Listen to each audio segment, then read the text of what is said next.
Okay, the two second tool that we'll be using here says use builtwith.com to discover.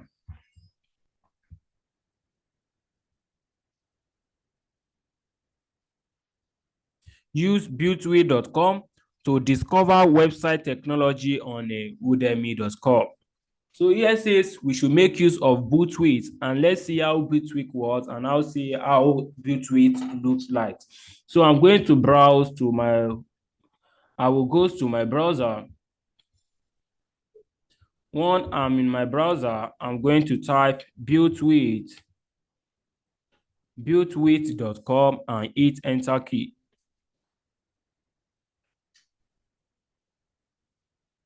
You will type builtwith.com and you're going to hit enter key.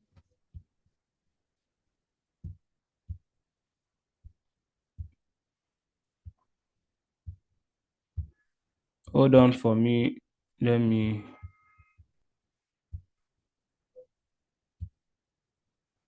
use this browser, builtwith.com.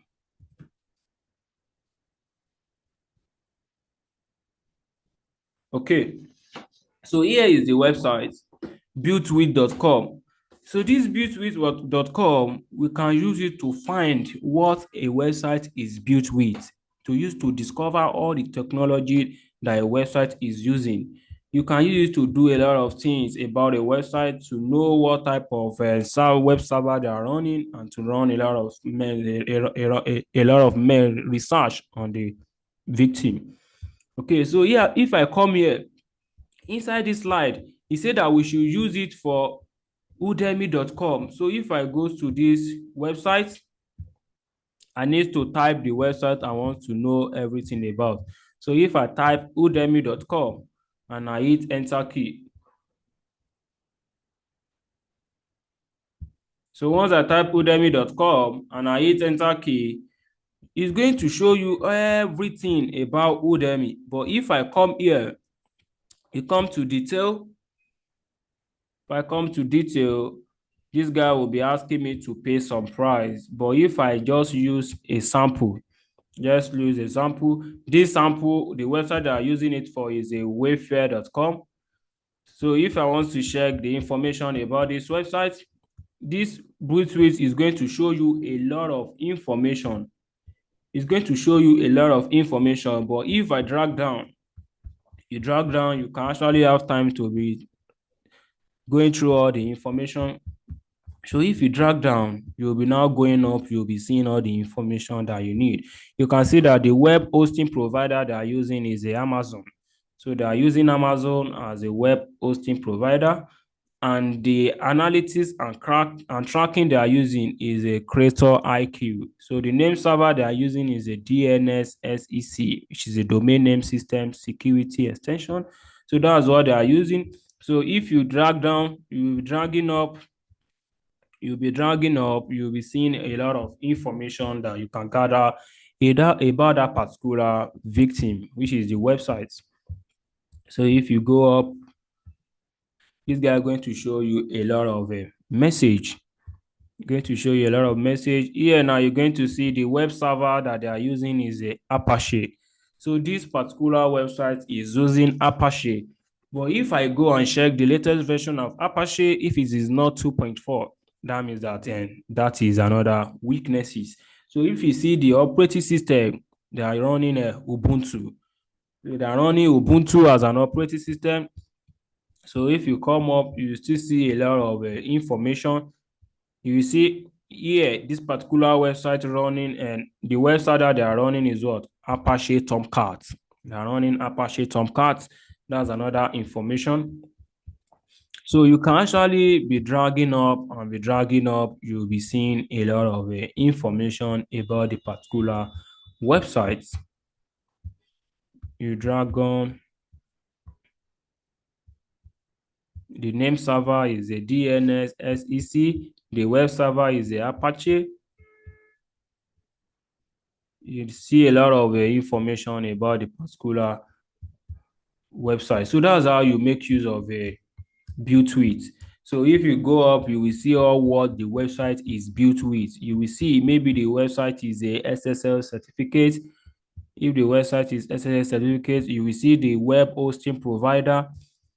You will see the email hosting provider or whatever they are using. You will be able to see all those information. You can see this guy is a SSL certificate. You will see all those things. They run on Facebook, LinkedIn, TikTok, Twitter, Instagram, all those things. You'll be seeing a lot of information about that particular website. So that's how you use and built with. So the next thing we're going to use now is a crt.sh. Here says use crt.sh to discover subdomain. To know maybe we have shy domain on the network, we can use crt.sh. So how do we go about that? If I come to my browser, if I come to my browser, If I come to my browser, it just needs to type crt.sh and hit enter key. So this crt.sh app, we all know that we use this crt.sh to find subdomain. Maybe a website has a shy domain. For example, if I come here and I put, let me just put tesla.com and I put search.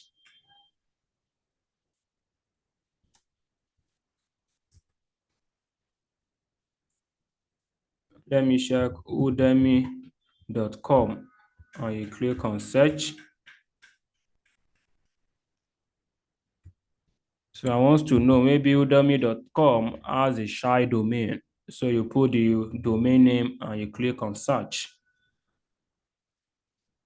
So we're going to hold on a little bit.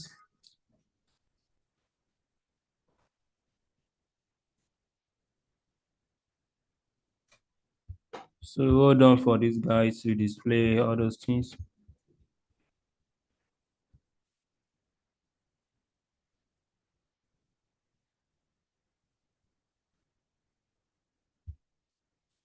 I think this network more or less.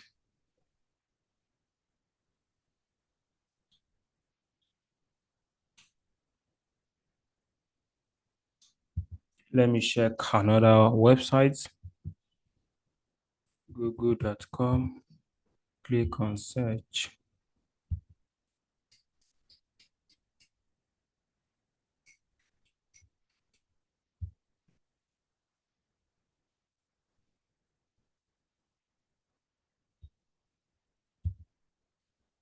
crt.sh.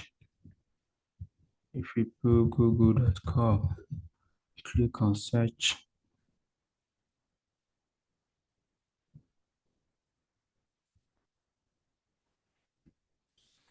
I think this is a network issue.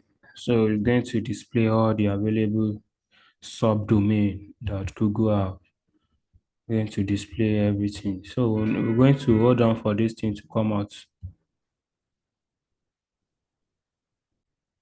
So as you can see here now, once I put the domain name google.com, it's going to show me all the shy domain that google.com is making use.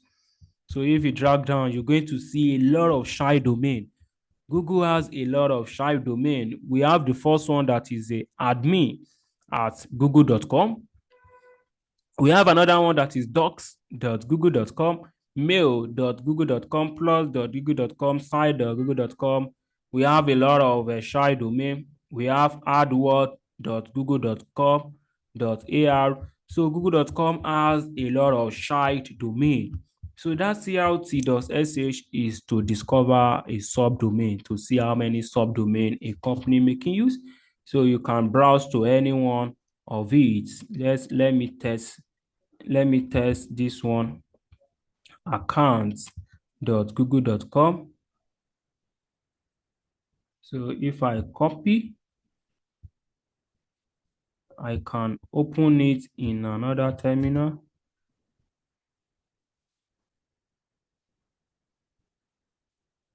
So as you can see, that particular website going to take you to that particular subdomain going to take you to wherever the website is account.google.com. So here has a lot of a subdomain.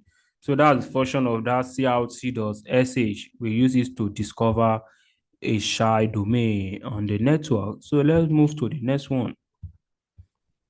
The next one say we should use an avibpwn.com to discover data breaches. So this avibpwn is used to discover maybe your email has been leaked out, maybe your email or pass or your phone number has been compromised, maybe they have been leaked out, they have been disclosed outside. We can use this avibpwn to know.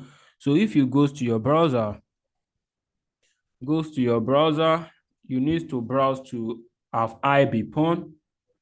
So you open your browser and you just type avibpwn.com.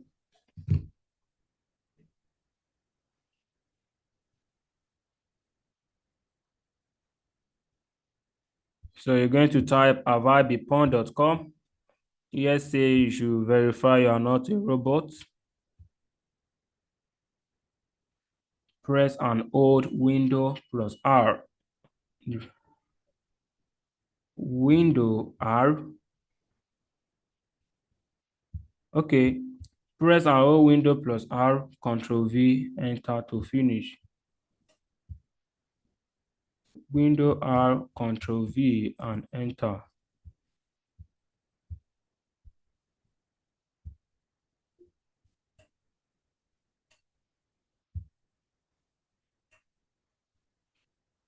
Let me go back to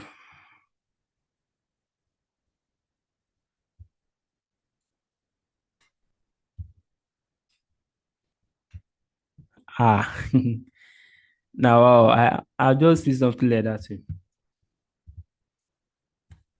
Let me go back to avibpwn.com.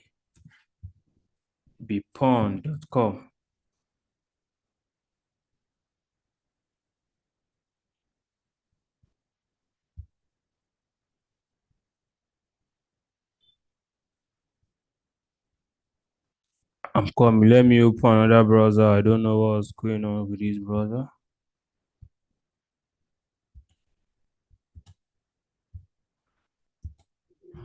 Coming.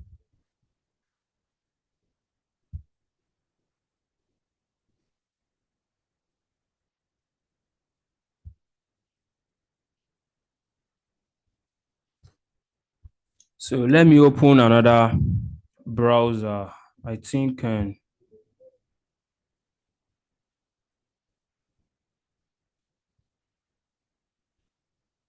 oh, okay. I even thought it's the website. Yeah, thank you. So let me try to open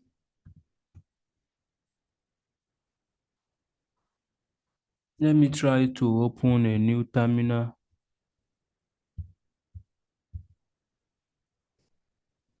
Have I be pawn?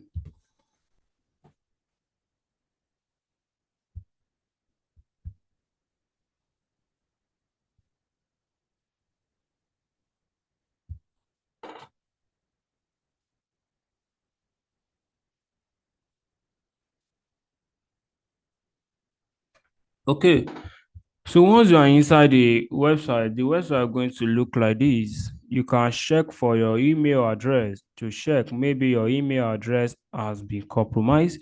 So if I put my email address and I click on pawn,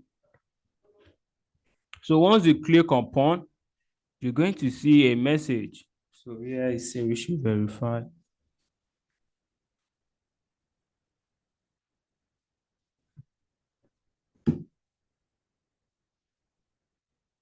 So we need to verify.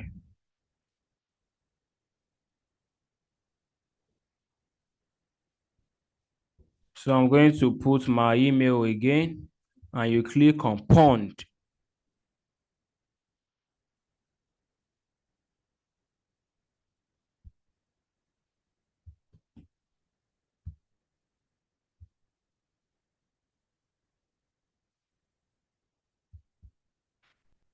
I think this Once you put your email, you click on pawn, it's going to show you maybe you pawned or not. So that was what I'm expecting for this guy to bring out. Okay, as you can see, this is my email. So here it's going to show you maybe you are pawn or not. You can see my email. It's telling me that, oh no, pawn, which means that this particular email has been leaked out. So if I drag down, it's going to show you where you can protect it, and it's going to show you where it's been leaked out. So a breach you are pawned in, this is the particular website where the breach has been leaked out. And it's going to show you where that particular breach is being leaked out. If I put my own email, and I click on pawn,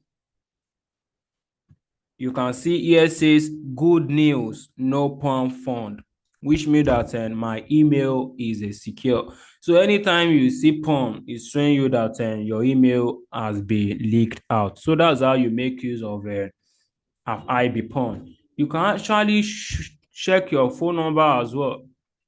You can put phone number. You can put phone number and check maybe it's be pawned or not.